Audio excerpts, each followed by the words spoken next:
21শে August grenade হামলা ও 10 truck অস্ত্র মামলায় সংশ্লিষ্টতা না থাকলেও রাজনৈতিক কারণে ফাঁসির আদেশ দেওয়া হয়েছে সাবেক স্বরাষ্ট্র প্রতিমন্ত্রী লুৎফুজ্জামান বাবরকে।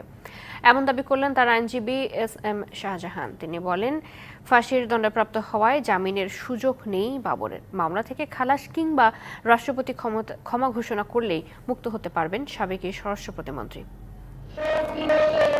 2004 সালের 21শে আগস্ট বঙ্গবন্ধু এভিনিউয়ে আওয়ামী লীগের সমাবেশে গ্রেনেড হামলা হয়। এতে আওয়ামী লীগের সিনিয়র নেতা সহ মারা যান 24 জন। আহত হন আওয়ামী লীগ সভাপতি শেখ হাসিনা।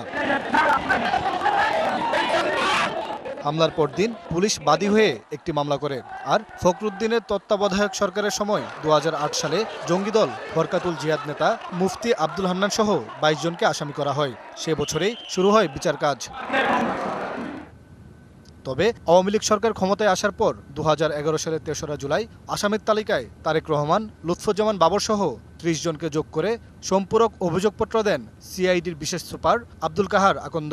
শিয়া বাটার ও ভিটামিন ই সমৃদ্ধ lily glam beauty soap. Lily, always beautiful. সেই মামলার রায় হয় 2018 সালে। মৃত্যুদণ্ড পান লুৎফুজ্জামান বাবর ও আব্দুল সালাম পিন্টু সহ 19 জন। তারেক রহমানকে দেয়া হয় যাবজ্জীবন। বর্তমানে উচ্চ আদালতে ডেথ রেফারেন্স ও আপিল শুনানি চলছে। 2004 সালে চট্টগ্রামে ধরা পড়ে 10 ট্রাক অস্ত্র। সেই মামলায় 2010 সালে বাবরকে শোন অ্যারেস্ট দেখানো হয়। পরে সেই মামলাতেও তাকে দেয়া হয় মৃত্যুদণ্ড। 10 ট্রাকেরটা আপনার একটা দিচ্ছে হলো আর্মস অ্যাক্টে।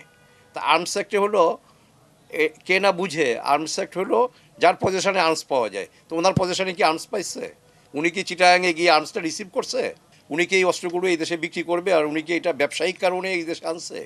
তো এটা কে না বুঝে। আপনার এটা নাইদার আর্মস অ্যাক্ট নর under 25B, that is smuggling, এই দুইটা ধারার একটা ধারা ওনার ক্ষেত্রে প্রযোজ্য না। শেখ হাসিনা সরকারের পতনের পর অনেক রাজবন্দী মুক্তি পাচ্ছেন কারাগার থেকে। মুক্তি মিলবে কি বাবরের? শুনানি শুরু হলে খুব বেশি দিন লাগবে বলে মনে হয় না। মামলা শুনানি হতে, এবং শুনানির পরে রায় কি হবে এটা মাননীয় বিচারপতি মহোদয়রা ওনারা শুনবেন, যারা ওনারা বলতে পারেন, বা এটার জন্য আমাদের অপেক্ষা করতে হবে। সাবেক স্বরাষ্ট্র প্রতিমন্ত্রীর মুক্তির অপেক্ষায় তার এলাকার নেতাকর্মীরা। মহানগঞ্জ উপজেলার সিংহপুরুষ লুৎফুজ্জামান বাবর ভাই, আমরা সকল নেতাবৃন্দ সকলে মিলে মুক্তি চাই। 21শে আগস্ট গ্রেনেড হামলা ও 10 ট্রাক অস্ত্র মামলা সহ আরও 14টি মামলা আছে বাবরের বিরুদ্ধে। মোহন ইসলাম, ডিবিসি নিউজ, ঢাকা।